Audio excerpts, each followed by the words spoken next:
going to go over the K1 hybrid series, and the reason why we're dubbing this the hybrid series is because it actually has different ways of powering the system.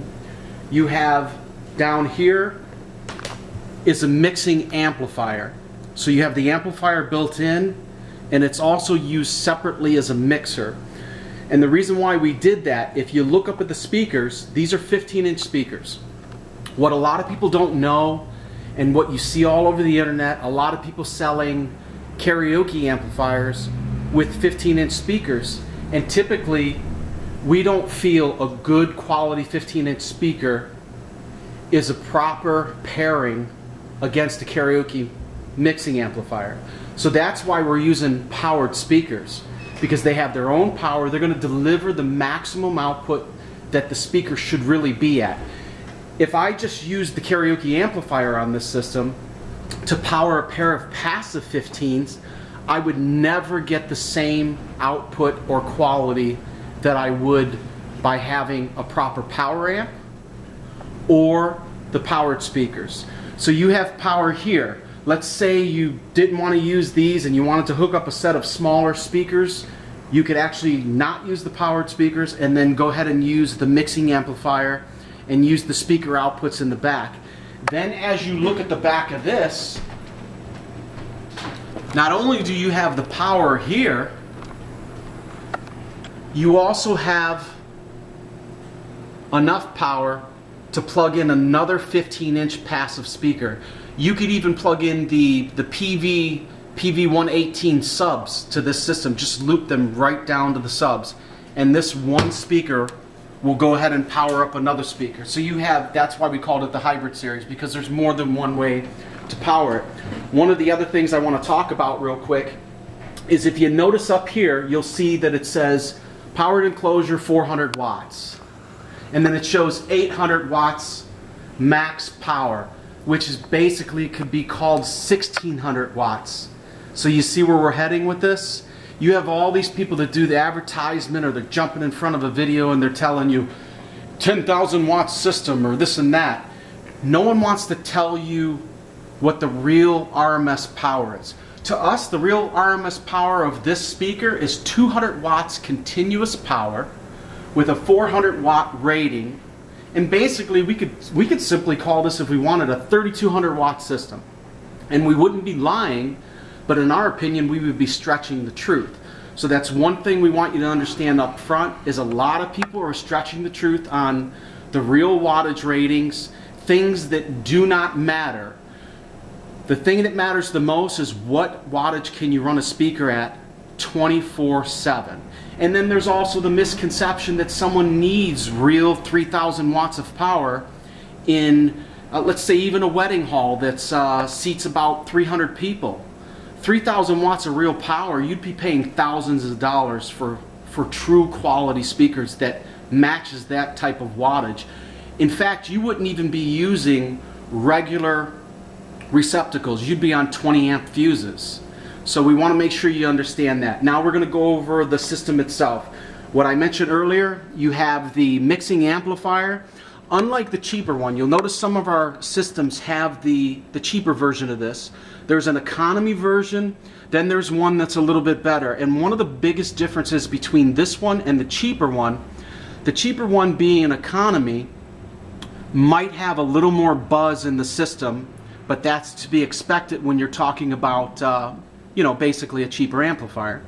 This one right here, instead of just your 1/4 inch, this has your balanced microphone input. So this is a big difference right here.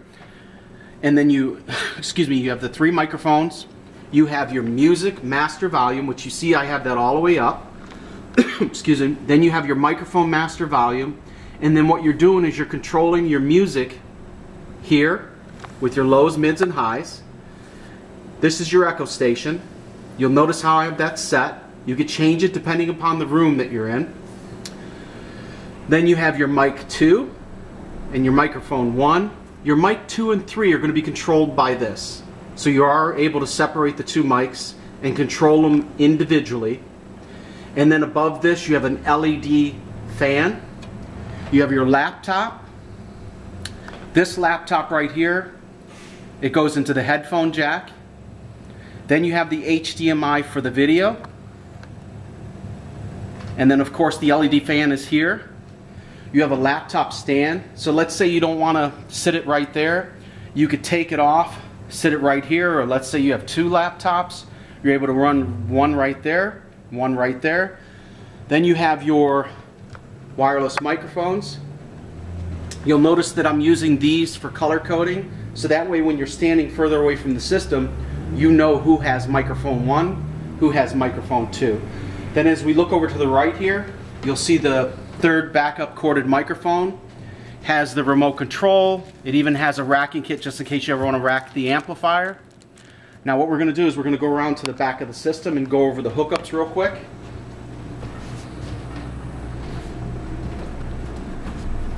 We're going to look at the speaker first again. We'll look at this one right here. As you look at the back of the speaker, the top here, you have the XLR that you just plug in right here. You'll notice that I have the volume right around here. If you're in a larger room, you can max this out. You will hear a little more residual noise, yet it's going to be low enough where it could easily handle in a larger crowd. Then you have the contour. I have this pushed in because the contour is basically like an automatic EQ. And then this is a link, meaning that you could link several powered speakers. And then like we spoke about this earlier, this is if you want to hook up a passive speaker and power it with the amplifier that's in here. Then you look below, you'll notice that this is a fuse chamber. So let's say you turn this on and it's not powering up. One of the first things you do is you unscrew this, take it out, look at the fuse. So we're going to give you a couple extra fuses for each speaker. And all you have to do is just replace that just in case. Always make sure this is on. This is a plastic covering. And you'll notice that it's for 100, 120 volt. And then if this was to go overseas and they needed to use it for European power, then they would open that and they would switch it over to here. Going to the back of the system here, as you look at the back of the amplifier, you'll notice these are the speaker inputs. This is just in case you ever use the speakers.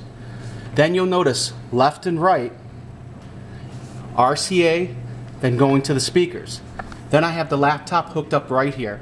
Then you can hook up another device here, whether it's a player, iPod, just use another cable and you're good to go. Always make sure these are in. I've had people where they've accidentally pulled these out and then they don't understand why they're not getting any sound. This right here is the line out. Then you have the back of your wireless microphones, 1 and 2, and they're going to the front. Then of course you have your HDMI video that goes into the TV. And then on the back of the TV stand, when you're getting ready to put this away, you put the TV stand inside the bag, you loosen these up, and basically this is just a lip. You lift it off, and then you just make sure you protect this. This is pretty simplistic as far as how it's set up and so forth. Let's go back around to the front here.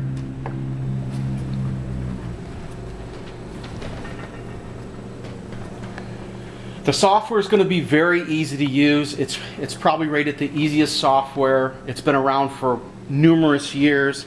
You basically, once it's all set up, you look for the song you want, you find it, you double click it to bring it over here.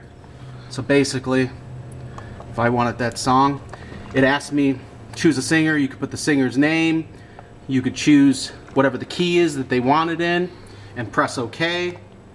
Goes over here, it would show the singer, and then you could just click there, press play or double click it, and then it will play the song. So it's pretty simple. There's going to be a lot more about the software, but there'll be other tutorials that cover this. Look for the other series that we have on the system.